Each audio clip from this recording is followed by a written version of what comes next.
우리가 읽은 본문의 말씀 혀의 재갈을 물리라 라는 제목으로 함께 은혜를 나누겠습니다. 인생 가운데 우리가 가장 어려운 부분이 뭐냐 하면 내가 말한 것을 그대로 지키는 것이 어렵습니다. 다른 사람은 이래라 저래라 잘 가르칠 수도 있고 다른 사람을 이렇게 교육하고 또 꾸짖을 수 있고 지적을 할 수도 있어요.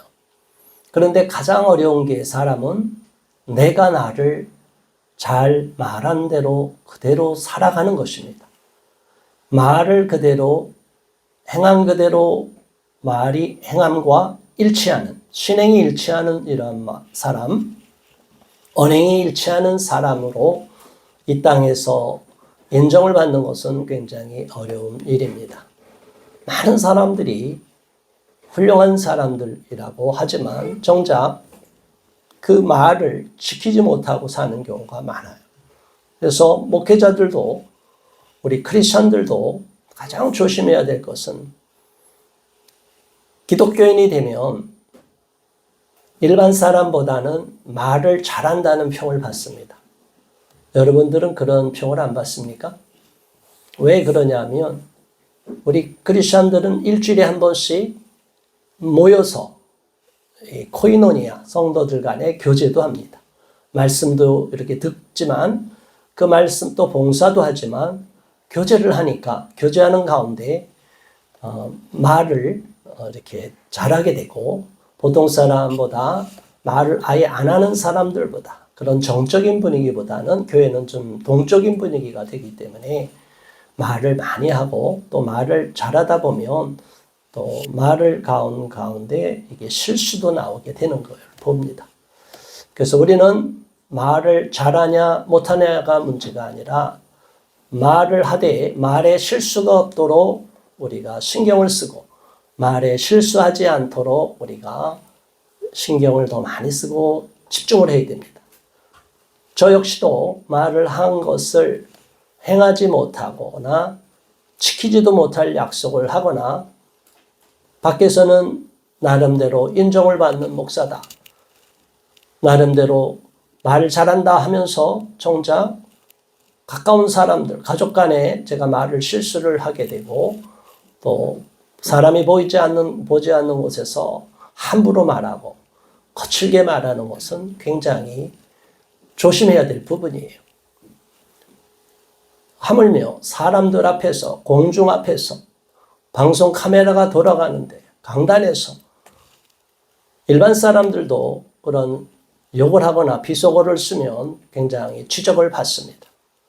그런데 영적인 리더라고 자처하거나 인정받는 사람이 그런 행동을 하는 것은 하나님 앞에 굉장히 불경한 거예요. 하나님을 만홀히 여기기 때문에 우리가 함부로 말하고 하나님의 심판을 두려워하지 않기 때문에 우리가 말을 막 하는 거예요. 우리의 한 모든 말은 다 기록이 된다는 것을 아시기 바랍니다. 말은 한번 뱉으면 쓸어 담을 수가 없어요. 그래서 사람은 기억이 안 되니까 어떻게 한 말을 다 잊어버려요. 근데 요즘 최첨단 기술 시대, IT 시대를 살아가는 저와 여러분들 요즘 얼마나 애플리케이션이 좋습니까? 앱이 우리가 말하면 그대로 다 활자로 찍힙니다. 영어로 말해도 찍히고 외국어로 말해도 찍혀요. 우리 말도 다 그대로 말하는 것이 글자로 변환이 되는 앱이 많습니다. 자, 그러면 하나님이 우리 말을 다 듣고 또 녹취록을 다 옛날엔 사람이 일일이 녹취를 했는데 지금은 녹취하는 파일 그거를 앱으로 변환을 시키면 그냥 몇 초 사이에 1분도 안 돼서 그 긴 분량의 음성 파일도 다 이렇게 문자로 변환이 되는 걸 봅니다. 우리는 그런 사실을 보고 야, 너무 편리하다. 아, 너무 좋다. 이렇게만 생각할 게 아니라 두려운 마음을 가져야 됩니다. 제가 한 모든 말이 제가 한 뱉은 말 강단에서 설교한 말, 어디 가서 마이크 잡고 발언한 말들이 다 기록이 되고 다 기록으로 남는다는 것이에요. 그래서 저는 때때로는 실수도 있을까봐 제 자신이 어떤 일을 하면 어디 가서 강의를 하거나 또 중요한 이야기를 하면 제가 한 말을 다시 한번 듣습니다. 모니터링을 합니다. 그리고 제 말 속에 어떤 부분이 실수가 있거나 저는 분명하게 이 얘기라고 했는데 머릿속엔 분명히 그렇게 말했는데 막상 한 말은 전혀 다른 말을 하는 경우가 있어요. 말이 이게 실수가 나오는 경우가 있습니다. 아무리 똑똑하고 아무리 지혜로운 자라 하더라도 일에 쫓기고 시간에 쫓기고 일에 급박하게 돌아가면 우리는 말에 실수하지 않을 수가 없어요. 그러면 어떻게 합니까? 제가 실수한 말에 대해서 얼른 정정하거나 그런 유튜브 영상이 있으면 그 밑에다가 댓글에다가 제가 어느 부분에 성경 말씀의 귀절도 때때로는 엉뚱하게 다 아는 말인데 다른 성경 귀절로 잘못 이렇게 장절을 바꾸게 하거나 성경 본문을 다른 본문으로 말하는 경우가 있어요.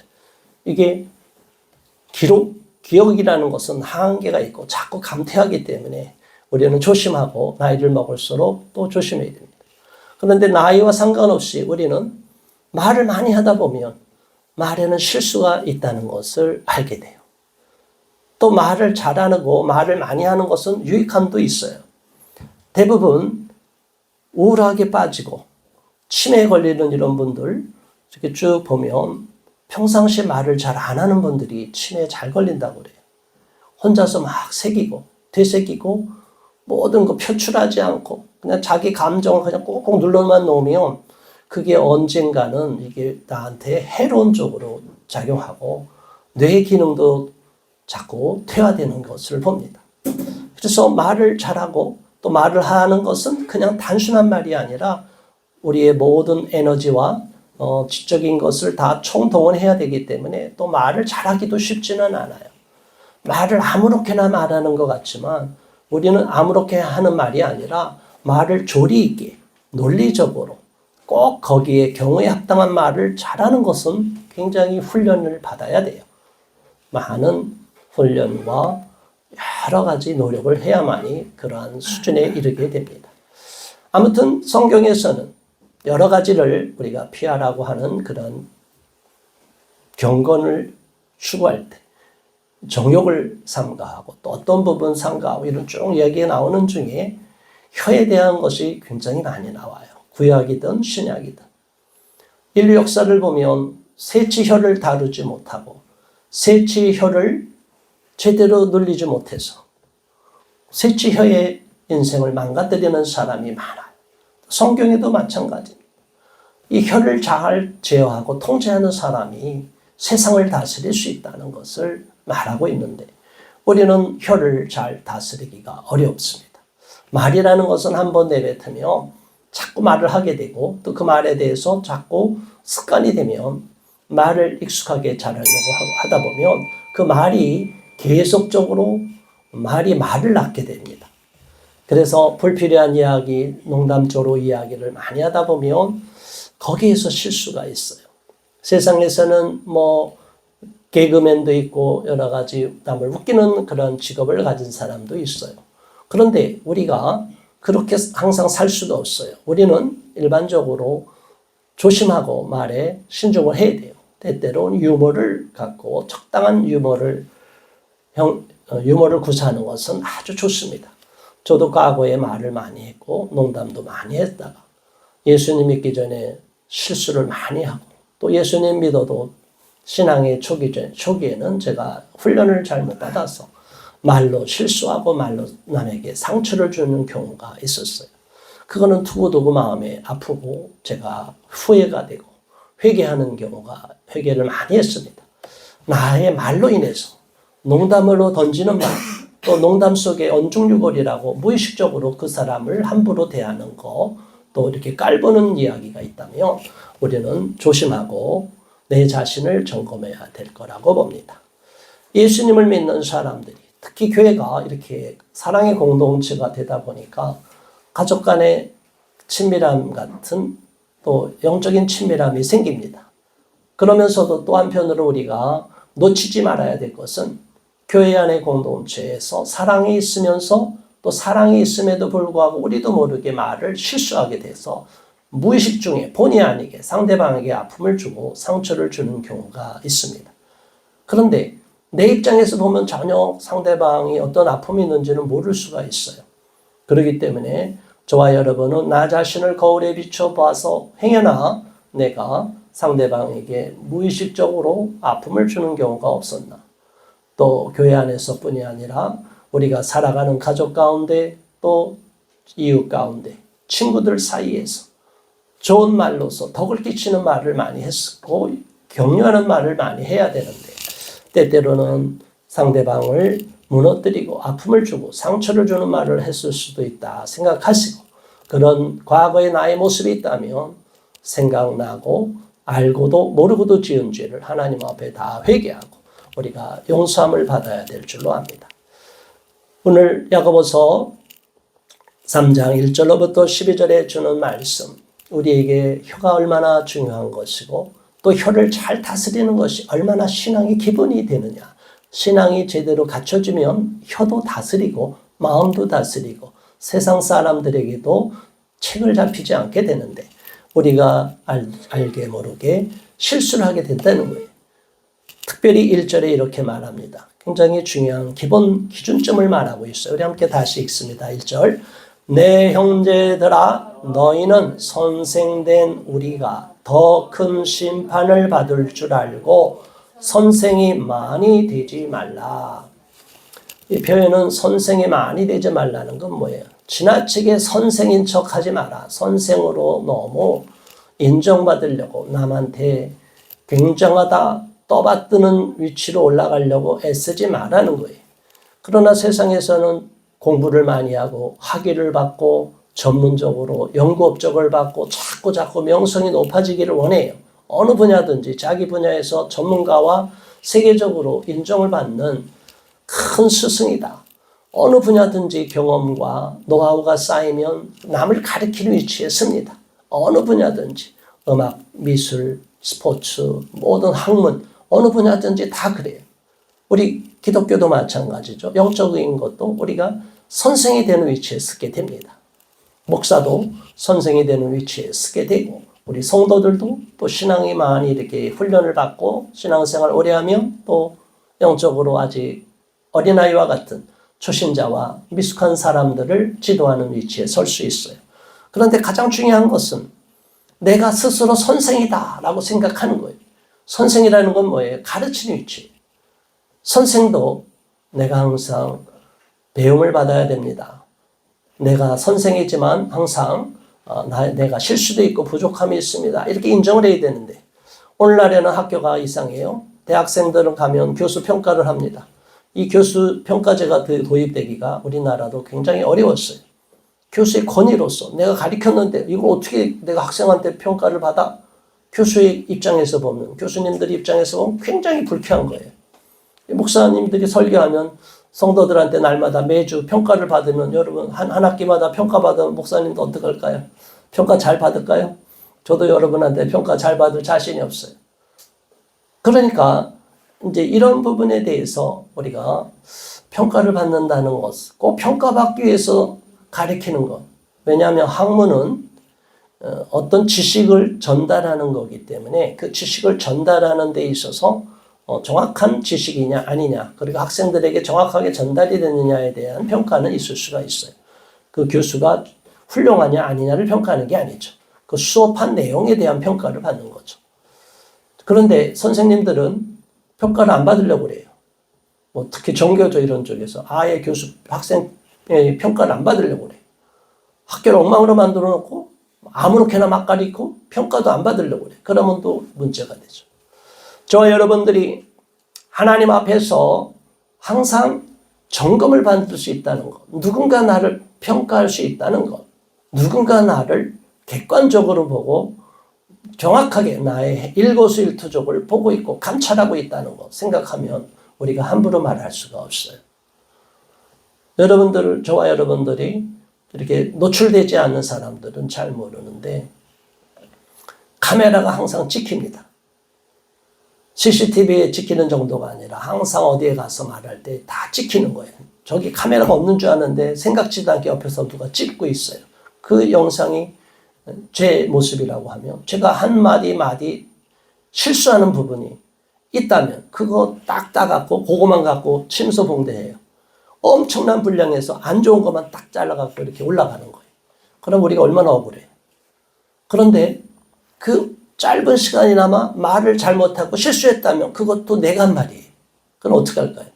억울하지만 어쩔 수 없는 거예요. 자, 이런 일을 저도 경험할 때가 있었어요. 자, 그러니까 제가 SNS에 여러 가지 많은 포스팅을 하는데도 유일하게 그 나무위키라는 곳에 주요셉이라는 거를 치면 아주 예전엔 더 악질로 썼는데 제가 법적으로 이걸 수사에 의뢰했어요. 명예훼손으로. 그랬더니 이게 해외 서버가 있어서 이게 안 잡힌다고 그래요. 그러니까 분명히 저는 이제 언젠가는 이 사람도 책임을 져야 될 거라고 보는 거예요. 저에 대해서 악의적으로 나쁜 것만 골라서 그 엄청나게 제가 많이 말한 그 수만 분의 1 정도가 적혀 있는 거예요. 제가 수만 개 이상 엄청난 포스팅을 했어요. 그런데 그 중에서 딱 그냥 걸렸다. 심지어 코로나 걸려갖고 제가 음식을 못 먹었어요. 여러분 코로나 초기에 걸린 사람은 알아요? 코로나 걸리면 가장 먼저 열이 오르고 호흡이 저거하고 아무 입맛이 없어요. 아무런 감각이, 혀에 미각이 없어요. 먹을 수가 없어요. 그리고 구토가 일어납니다. 그거는 멀쩡하게 편의점 가서 밥 사먹는 건강한 사람한테는 무엇인지 못 먹어요. 음식을 생으로도 그냥 날로서도 음식을 다 씹어 먹을 수 있죠. 그러나 환자, 중환자실에 있으면 여러분 먹을 수 있어요? 링거를 맞아요. 그거보다 조금 차도가 있으면 미음을 먹이고 수술받고 나서도 이렇게 회복하는 과정에서 음식도 다르게 나가요. 그런데 이 악질인 자들은 저의 그 시설에 들어가서 초기에 심하게 고통을 겪는 사람들을 배려한 죽이라든가 아주 연한 음식을 줘야 되는데 거기에 대해서는 아무런 대비가 없이 아무거나 다 때려 넣는 거예요. 그리고 음식을 다 줘요. 그럼 어떨까요? 그 비싼 음식이 엄청나게 비싼 음식이 옵니다. 그 비싼 음식을 근데 또 너무나 안타까운 건 뭐냐면 그 시설에 들어가서 포장이 다 됐어요. 밀봉이 된 거예요. 한 번도 안 먹은 거예요. 그런데 그 음식을 다 그냥 쓰레기통에 버려야 돼. 왜? 감염이 될까 봐. 이미 감염자한테 들어갔기 때문에 아껴서 남겨두고 싶어도 절대 금지예요. 금지사항이. 그러니까 아까운 음식이지만 못 먹어서 쓰레기통에 버린다니까 이거를 와전시켜서 배불러 갖고 나는 이렇게 맛있는데 저런 음식을 쓰레기에 버리는 이 악질 목사 저를 이렇게 모함을 하는 거예요. 자, 여러분, 제가 이런 얘기를 처음 합니다. 방송에도 나가서 이런 얘기 처음 영상에 나갈 건데 이 얘기 처음 하는 거예요. 나무위키에 저를 악의적으로 표현한 자들을 반드시 책임을 묻게 되고 반드시 벌을 받을 거예요. 하나님이 천벌을 내리실 거예요. 어떻게 사람을 악의적으로 모함해서 악질적으로 팩트를 아닌 사실을 갖고 모함을 하고 비난을 하는지 거기에 수많은 사람이 댓글로 가서 표적으로 저한테 공격을 했어요. 그 댓글 수많은 것 다 캡처해놨어요. 저는 그 사람들이 자기가 똑같은 상황에 나중에 처하면 자기가 똑같이 대가를 치를 거라고 봅니다. 인간들은 대중은 쉽게 바뀌어요. 한쪽으로 쏠렸다가 한쪽으로 또 왁 올려요. 그래서 대중을 선동하고 조작하는 게 쉬운 거예요. 제가 정치학을 공부했기 때문에 정치에는 상징 조작이 있고 대중 조작 다 선동 방법을 알아요. 인간을 부화내동하기 쉬운 거예요. 부정확한 사실에서 한 사람을 마녀로 삼으면 마녀로 죽이는 거예요. 아동인권도 마찬가지예요. 정인이 사건 이후로 부모는 학대받은 아동학대로 트랙에 걸리면 다 마녀예요. 마녀가 어떻게 벗어나요? 마녀는 중세시대에 개톨릭에서 특히 예수에서 프로테스탄트를 죽여라 해서 제수이트, 예수회가 이그나티스 로엘라가 창시한 거예요. 지금 교황이 예수의 출신의 교황이에요. 얼마나 사악한 자들이 기독교를 박멸하기 위해서 얼마나 많은 사람을 피를 흘리게 했는지 몰라요. 마녀를 한번 잡혀 들어가면 살아도 마녀, 온갖 고문을 해서 처절하게 껍질까지 뺏기고 토막을 치고 사람을 죽여도 살아있어도 마녀예요. 죽어도 마녀예요. 마녀라는 프레임을 씌우면 어느 누구도 그 마녀의 트랙에서, 프레임에서 벗어날 수가 없어요. 저와 여러분이 어느 한 사람에 대해서 이유 없이 그렇게 마녀같이 취급하면 안 돼요. 조심해야 될 게 바로 그런 부분인데 사람들은 쉽게 이렇게 마녀로 취급을 해요. 그래서 현재 아동복지법과 아동학대 처벌법이 있는데 아동학대 처벌법이 강화가 된 거예요. 생기고 또 강화가 된 거죠. 그래서 부모의 훈육권도 박탈시켰어요. 민법에서. 자, 그래서 법을 새로 만드는 게 아니라 법을 어떻게 한다고요? 우리는 현재 있는 법은 바꿀 수가 없어요.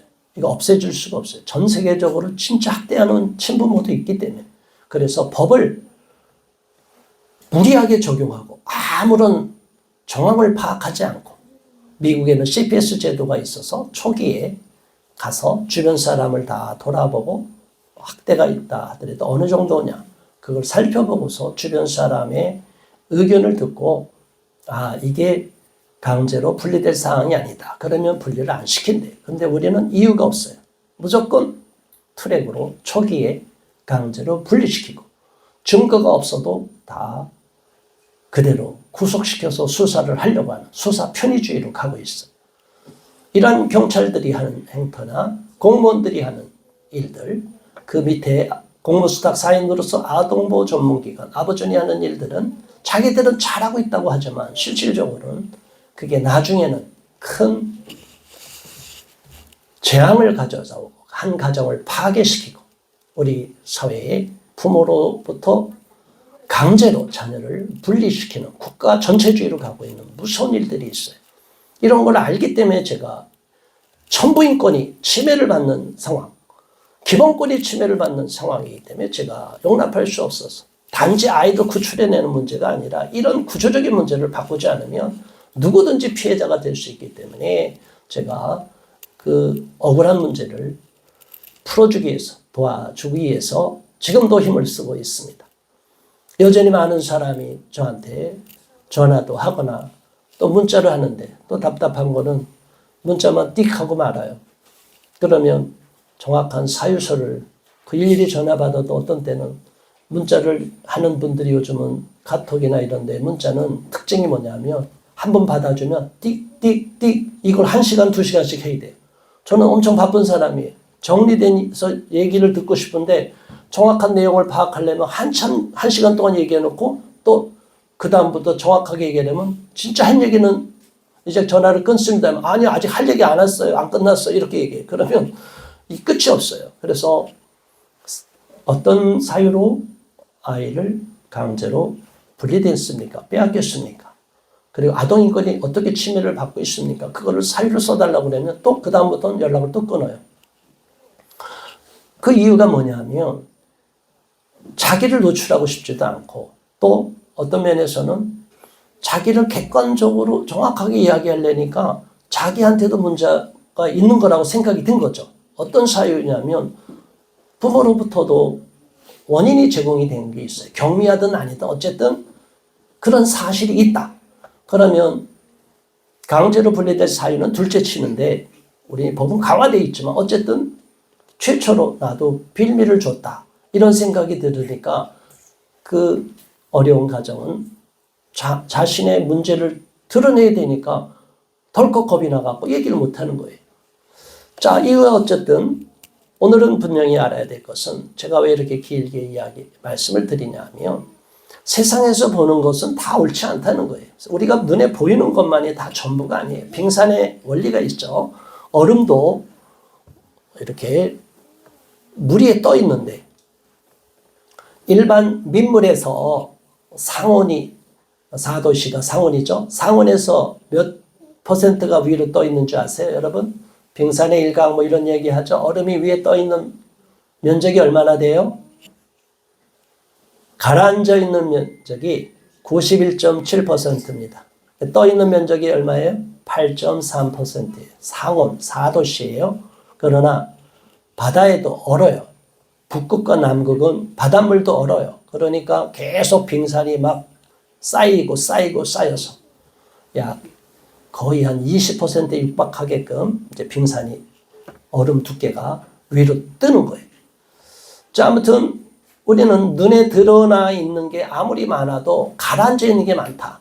그래서 사람도 말하는 외모만 보고 평가할 수가 없고 겪어봐야 하는 거예요. 그래서 물도 건너봐야 알고 사람도 겪어봐야 알고 물을 건너봐야 한다. 저와 여러분들이 남을 그렇게 함부로 볼 수 없고 판단해서 안 된다는 걸 말하고 있는데 내가 억울한 일을 당하면 저도 억울한 일을 얘기했잖아요. 그런데 억울한 일은 다 하소연하는데 남이 억울한 일은 잘 안 들으려고 그래요. 저 사람이 진짜 어떤 사람인지를 잘 모르고 내가 마음대로 눈에 보이는 대로 몇 가지 한두 마디 갖고 판단을 해버려요. 그리고 정죄해버려요. 이게 우리의 실수예요. 선생이 된 거예요. 내가 스스로 지나치게 선생이 되지 말아야 되는데 나는 완벽한 선생이야. 니들은 다 학생이야. 이렇게 가리키기만 하면 안 되는 거예요. 영적인 리더라고 하는 분들도 마찬가지예요. 저도 목사로서 조심해야 될 부분은 내가 남을 잘 봐요. 근데 남을 잘 보는 만큼 영적인 리더는 자기를 잘 봐야 돼요. 제가 글 쓰는 작가로서 아마추어 프로를 구별하는 기준점이 있다고 말씀드린 적이 있어요. 프로는 뭐라고 생각해요?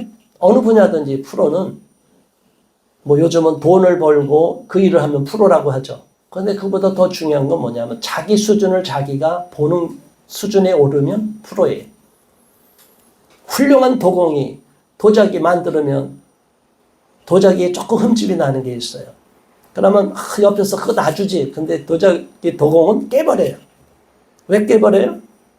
자기 흠집이 있는 게 남아있으면 자기 작품 질이 떨어지니까 깨버리는 거예요. 작품을 쓰다가 시를 쓰든 소설을 쓰든 훌륭한 문학가, 작가는 자기가 작품이 마음에 안 들면 불태워버려요. 없애버려요. 근데 사람들이 그러죠. 아깝다. 어느 분야든지 프로가 되면 자기가 자기 수준을 남이 이야기하기 전에 자기 수준을 알고 이걸 검증을 통과한 것만을 전시를 하든가 발표하거나 책을 내거나 이렇게 되는 거예요. 그런데 아마추어는 자기가 쓰고 너무 잘 썼다. 와, 이렇게 너무 내가 잘 쓰나? 이렇게 내가 훌륭한 작가인가? 저 여러분, 우리는 부족함을 알고 더 부족함을 알아야 돼요. 겸손함을 가져야 돼요. 내가 선생이 되고 나는 완벽하고 하면 남을 판단하고 정죄하게 된다. 그래서 우리는 어떤 마음을 가져야 된다? 저도 하나님 앞에서는 선생이 아니라 하나님 앞에서는 제자고 아직도 배워야 될 사람이다. 제가 이렇게 말씀을 대언하지만 하나님이 저한테 또 깨우쳐주면 저도 얼른 회개하는 거예요. 제 자신을 점검하는 거예요. 제가 남을 가리키는 자리만 있는 게 아니라 저를 항상 하나님이 저를 점검을 시켜줘요.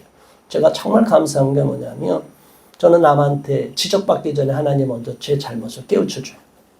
꿈으로도 주고. 그러니까 제가 남한테 망신당하기 전에 하나님이 이렇게 탁. 그런데 깨우쳐줘도 못 깨달으면 어떻게 해요? 사람한테 진짜 망신당하게 해요. 사람 앞에서 실수하게 돼요. 그러면 그게 두고두고 마음에 걸리는 거예요. 그래서 그걸 다시 한번 돌이키게 됩니다. 우리는 2절 이어서 말씀합니다. 시작. 우리가 다 실수가 많으니 만일 말에 실수가 없는 자라면 곧 온전한 사람이라 능히 온 몸도 굴레 씌우리라. 아멘. 우리가 다 실수가 많아요. 실수가 많은데 말에 실수가 없는 자라면 온전해진다. 하나님, 우리가 어떻게 하면 온전한 신앙인이 될 수 있어요? 그 기준을 말하는 거예요. 첫 번째 뭐라고요? 말에 실수를 하지 않게 바란다. 온전한 신앙이 되는 것은 말에 실수하지 않는 사람이다. 나는 완전해, 나는 신앙이 성숙해서 너는 내한테 가르침을 받아야 돼. 남을 이렇게 가르치면서 자기가 말을 막 해버리고 말을 함부로 하고 말에 상처를 주고 실수하고 함부로 막 욕하고 비속어 쓰고 이러면 안 되는 거예요. 그거는 덕이 안 되고 하나님 앞에 인정을 못 받게 되는 거예요. 열매를 보면 나무를 안다고 그랬어요. 근데 사람들이 이상해요. 그렇게 열매가 이상하지만 원래 좋은 나무였어요. 그 사람 훌륭한 일을 해요. 훌륭한 일을 하니까 그렇게 좀 하는 거 다 이해해야 돼요. 하나님이 이해할까요? 하나님 이해 안 하십니다.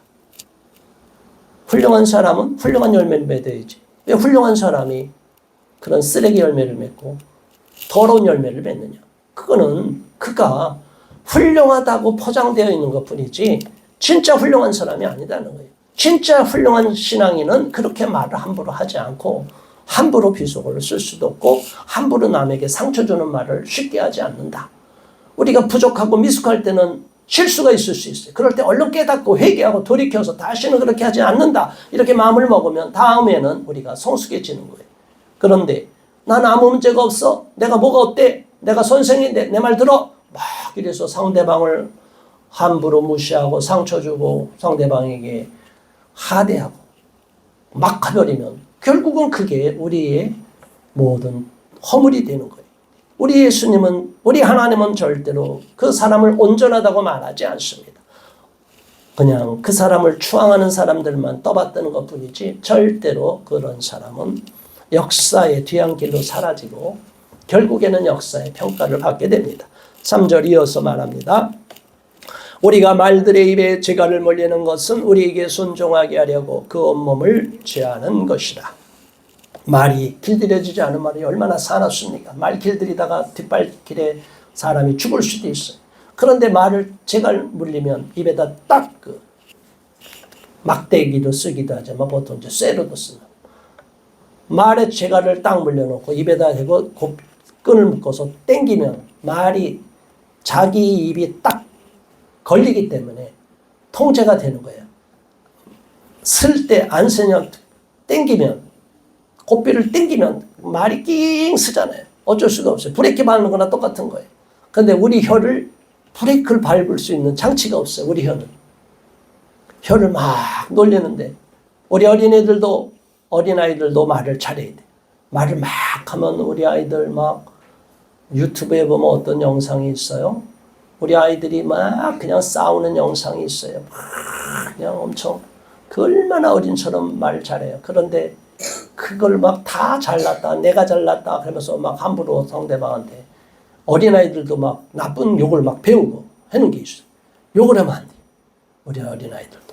절대로 나쁜 거. 게임을 하다가 욕을 배우고 이런 어린아이들을 영혼을 망치는 게 있어요. 절대로 나쁜 걸 배우면 안 돼. 그리고 우리 어린아이들 속에서 교회에 와서도 시험 드는 사람들이 있어요. 제가 여기뿐이 아니라 지금까지 거친 교회 중에 교회 안에서 성도들 갑자기 신앙생활 잘하다 안 나오는 경우는 그 아이들이 교회 학교에 가서 상처를 받고 엄마가 시험 들어서 안 나오는 경우가 있어요. 왜 그러냐? 어떤 애가 계속 우리 아이를 팬대는 거예요. 우리 아이를 괴롭힌다는 거예요. 그러면 그 부모가 정상적으로 알리면 상관이 없는데 안 알리고 혼자서 했다가 가버리는 경우가 있어요.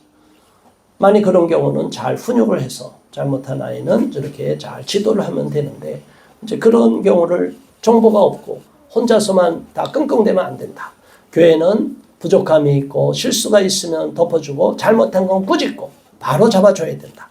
그래서 우리 말들에게 재갈을 물리는 것처럼 우리 입에다 재갈을 물리고 혀가 통제할 수 없는데 혀에다가 재갈을 물리는 것이 얼마나 우리를 성숙하게 만들고 지혜롭게 만드는지를 알아야 됩니다. 이어서 또 비유를 합니다. 배, 그 큰 배가 움직일 때 키로 움직이는 걸 말해요. 4절. 또 배를 보라. 그렇게 크고 광풍에 밀려가는 것들을 지극히 작은 키로서 사공의 뜻대로 운행하나니 이와 같이 혀도 작은 지체로 돼 큰 것을 자랑하도다. 보라 얼마나 작은 불이 얼마나 많은 나무를 태우는가. 배도 큰 배가 아무리 요즘 몇십만 톤에 되는 배가 움직이지만 그거 다 키가 움직이는 거예요. 물론 키가 보통 것보다 엄청 큽니다. 이 큰 키로 움직이면 방향을 바꾸는 거예요. 선회하는 거예요. 자동차처럼 육지처럼 금방 이렇게 우회전, 좌회전을 할 수 없지만 어쨌든 키를 돌리면 서서히 방향이 바뀌는 거예요. 우리는 혀가 우리를 온전히 불사를 수 있다는 것을 알아야 됩니다. 작은 불씨가 온 산을 불태우는 것처럼 우리가 혀로 내뱉은 말로 인해서 분란을 가져다주고 마음에 상처를 주고 좋았던 관계를 깨버리고 아름다운 공동체, 사랑의 공동체, 정말 교회 안에서도 서로가 감정이 상해서 시험 들게 만들고 이러면 안 된다는 거예요. 어린아이부터 어른이 되기까지 우리는 말을 조심하게 하고 우리 아이들이 말을 함부로 하면 말도 절제하게 해야 돼. 말을 잘하고 똑똑하게 하는 것과 말을 함부로 하는 건 전혀 다른 거예요. 우리 아이들이 교양 있게 말을 잘할 수 있도록 우리가 잘 훈련을 시켜야 되는 겁니다. 8절에 이어서 6절에 이어서 말합니다. 함께 혀는 곧 불이요 불의의 세계라. 이는 혀는 우리 지체 중에서 온 몸을 더럽히고 삶의 수레바퀴를 불사르나니 그 사르는 것이 지옥불에서 나느니라. 무슨 말씀을 하는 거예요? 혀에 대해서 이제 나가다가 혀가 다른 온 산을 불태우는 불씨와 같은 건데 더 나가서 불이고 불의의 세계라는 말이 선한 마음을 가진 선한 말은 그런 말을 하지 않는 거죠. 악한 마음을 갖고 악한 말을 하고 남을 무너뜨리려고 하고 남을 꼬꾸라뜨리려고 하면 얼마나 그게 파멸적으로 사악한 짓을 하느냐 이거예요. 이 그루밍 범죄도 그게 말로 범죄하는 거예요. 말로 사람을 길들이는 거예요. 말로 약한 사람을 약점을 잡아서 계속 하는 거예요. 보이스피싱이 지금 얼마나 악한 짓을 해요. 보이스피싱이 요즘은 자꾸 진화가 되는데 조심해야 된다고 하면서도 자꾸 이게 진화가 되니까 발전하니까 깜빡깜빡 속아 넘어가는 거예요. 절대로 이런 악한 자들은 악한 의도로 갖고 하는 말들은 다 지옥에서 나오는 것이다. 지옥불로부터 비롯되는 것이다. 남을 파괴하고 사회를 파괴하고 가정을 무너뜨리고 남을 해롭게 만들어서 자기가 이익을 취하려는 것이다. 그러나 이런 악한 자들의 이 말에 마음을 빼앗겨서는 안 된다는 것을 말하고 있습니다. 저와 여러분들은 분명히 알아야 될 것은 내가 선한 마음을 갖고 선한 말을 했는데 실수가 있을 수 있어요. 그럴 때는 그거는 이해가 되고 어느 정도 다 인정을 받을 수 있어요. 그런데 악한 마음을 갖고 남을 무너뜨리고 남의 것을 빼앗고 내 것으로 만들려고 하고 남을 짓밟아 버리려고 하는 나쁜 의도로 하는 그 말은 하나님이 인정을 해주지 않는 거예요. 그거는 악한 것에서부터 비롯되고 그것은 지옥불에서부터 나오는 거기 때문에 절대로 우리는 그런 나쁜 의도를 가져서는 안 된다는 거예요. 7절에 이어서 여러 종류의 짐승과 새와 벌레와 바다의 생물은 다 사람이 길들일 수 있고 길들여 왔거니와 사람은 모든 동물, 짐승, 모든 것들을 다 벌레까지도 길들일 수 있다는 게 훈련시킬 수 있다는 거예요. 남을 어떤 거는 미물도 다 훈련을 시키는데 정작 사람들은 8절 함께 읽습니다. 혀는 능히 길들일 사람이 없나니 쉬지 아니하는 악이요 죽이는 독이 가득한 것이라. 얼마나 무서운 말이에요. 혀는 능히 길들일 수가 없대요. 사람이 남은 사람을 다른 사람이든 동물이든 모든 걸 다 훈련을 시킬 수 있는데 정작 자기 혀는 길들일 수가 없대요. 어떻게 해야 돼요? 혀에다 재갈을 먹여야 돼요. 자기가 자기 혀에 재갈을 물려야 돼요. 그래서 어느 순간 막 그냥 질주하면 혀에 재갈을 딱 물려갖고 스탑! 여기서 멈춰야 돼요. 그런데 한번 발동이 걸리면 사람이 말을 멈추기 쉬워요? 어려워요. 부부싸움 하면 말 멈추기 쉬워요?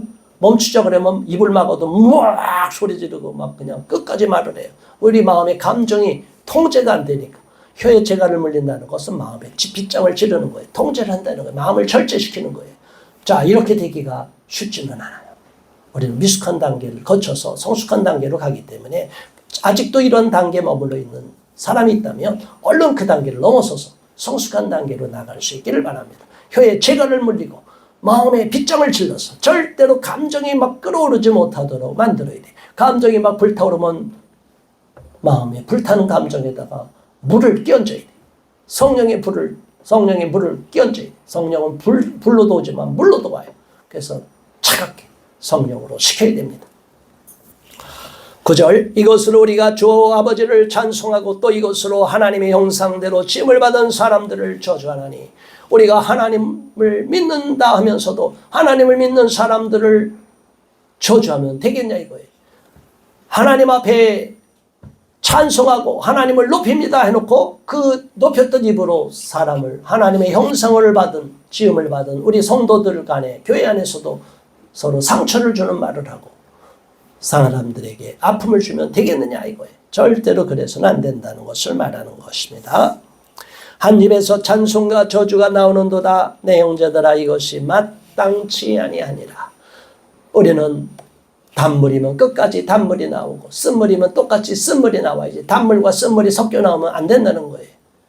아, 이 우물은 깨끗한 물인 것 같아. 그런데 갑자기 그 수돗물에서 쓰레기 오염물이 나오면 우리가 그 물을 어떻게 먹어요? 안심하고 먹다가 깜짝 놀라면 다시는 그 물을 신뢰할 수가 없는 거예요. 마찬가지로 우리가 항상 깨끗한 물을 내는 것처럼 깨끗한 말, 남을 세우는 말, 사랑의 말을 계속 할 수 있는 우리 모두가 되어야 되겠습니다. 한 샘이 한 구멍으로 단물과 쓴물을 내서도 안 되겠습니다. 마지막 12절. 내 형제들아 어찌 무화과 나무가 감람 열매를 포도나무가 무화과를 맺겠느냐. 이와 같이 짠물이 단물을 내지 못하느니라. 심은 대로 거두고 열매를 거두는 대로 그 열매를 보고 나무를 알 수 있기 때문에 우리가 절대로 단물을 내면 끝까지 단물을 내야지. 단물을 내다가 갑자기 화가 나갖고 쓴물을 막 하고 짠물을 내버리면 사람의 아픔을 주고 상처를 주면 안 된다는 걸 말하고 있습니다. 오늘의 말씀을 정리합니다. 우리의 인생 가운데 가장 어려운 부분이 말을 잘하는 거예요. 또 어려운 부분이 말을 절제하는 거예요. 또 어려운 부분이 말을 재갈을 먹이고 혀를 재갈 먹이는 거예요.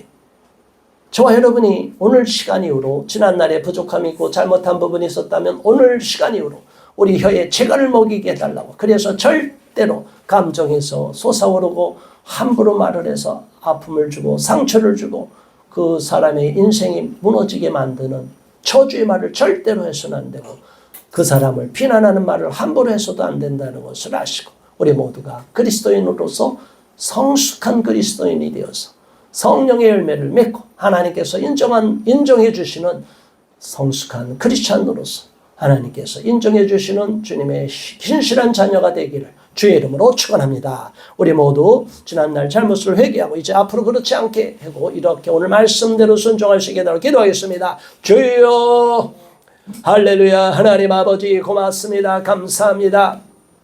오늘 주시는 말씀 가운데 내 자신을 돌아볼 때 지난날 부끄러움이 있었습니다. 아버지 하나님이여, 내가 함부로 남을 판단하고 정죄하고 가르치려고만 했고 내가 내 자신을 하나님 앞에 늘 겸손한 마음으로 하나님께로부터 교육을 받는다는 자세를 잃어버리고 함부로 남을 판단하고 우쭐한 자리에 섰었습니다.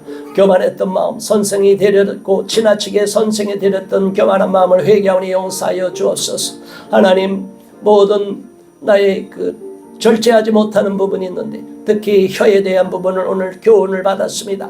아버지 하나님이여, 오늘 주신 말씀대로 혀를 함부로 놀려서 혀가 결국은 악의 도구로 남을 파괴하는 도구로 잘못 사용되어서는 안 되는 것을 깨달았습니다. 아버지 하나님, 오늘 시간 이후로 내가 잘못된 그러한 습관을 벗어버리고 남을 세우는 말, 우리 가족을 세우는 말, 어떤 사람도 높여주고 사랑하고 섬기는 마음, 그리고 깨끗한 말, 함부로 말해서 상처를 주는 말, 나쁜 말을 하지 않도록 하나님이 도와주시옵소서. 그러기 위해서 내가 먼저 마음이 하나님의 은혜로 충분히 깊이 은혜를 받았고 하나님의 은혜 가운데 잠겨야 되겠습니다. 하나님의 말씀 가운데 거해야 되겠습니다. 우리 하나님 안에 날마다 성령으로 충만하고 은혜를 받을 수 있도록, 그리하여 내가 하나님 안에서 온전히 거듭나고 변화되고 성숙한 신앙인이 되어서 아름다운 열매를 맺는, 하나님 인정해 주시는 아름다운 나무가 될 수 있도록 하나님께서 축복하시고 인정하는 사람이 될 수 있도록 인도하여 주시옵소서. 예수 그리스도 이름으로 간절히 기도드리옵나이다. 아멘.